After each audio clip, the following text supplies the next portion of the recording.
তার মধ্যে তিনটা প্রশ্নকে আমরা আমাদের দিক থেকে গুরুত্বপূর্ণ মনে করেছি যে সংস্কার প্রস্তাবগুলোর মধ্যে যদি সবাই যাতে পায় এবং সেই সংস্কার প্রস্তাবগুলোর মধ্যে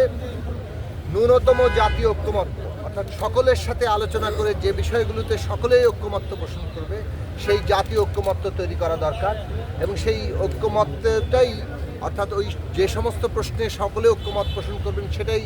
জাতীয় সনদ আকারে ন্যাশনাল চার্টার আকারে সেটা আমাদের সামনে আসতে হবে। দ্বিতীয়ত হচ্ছে এই বিষয়ে একটা কি পদ্ধতিতে এগুলো বাস্তবায়ন হবে। আমরা আমাদের দিক থেকে বলেছি যে সংবিধান সংস্কার সভার নির্বাচনের মধ্য দিয়ে একটা টেকসই ব্যবস্থা হিসেবে যাতে এটা প্রতিষ্ঠা লাভ করে এই সংস্কার সেই দিকে সরকার এবং সমস্ত পক্ষগুলো যাতে বিবেচনায় নেয় সেই আহ্বান আমরা জানিয়েছি এবং নির্বাচনকে এই সংস্কার প্রক্রিয়ার গুরুত্বপূর্ণ অংশ হিসেবে দেখা সংস্কার নির্বাচন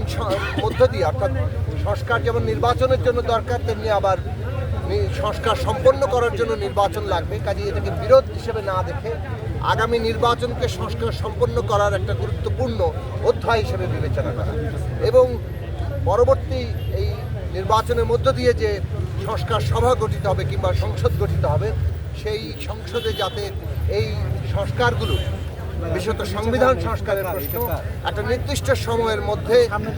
বাস্তবায়ন করাটা সম্পন্ন হয় তার একটা বাধ্যতা তৈরি হয় সে বিষয়ে অঙ্গীকার এমনকি আইন ও বাধ্যতা তৈরি করে তিনটি বিষয়ে যাতে সকলে আমরা ঐক্যমত্যের জায়গাতে কীভাবে আসবো সকলের মতামতের ভিত্তিতে সেই বিষয়ে আমরা আমাদের প্রস্তাব তুলে ধরেছি।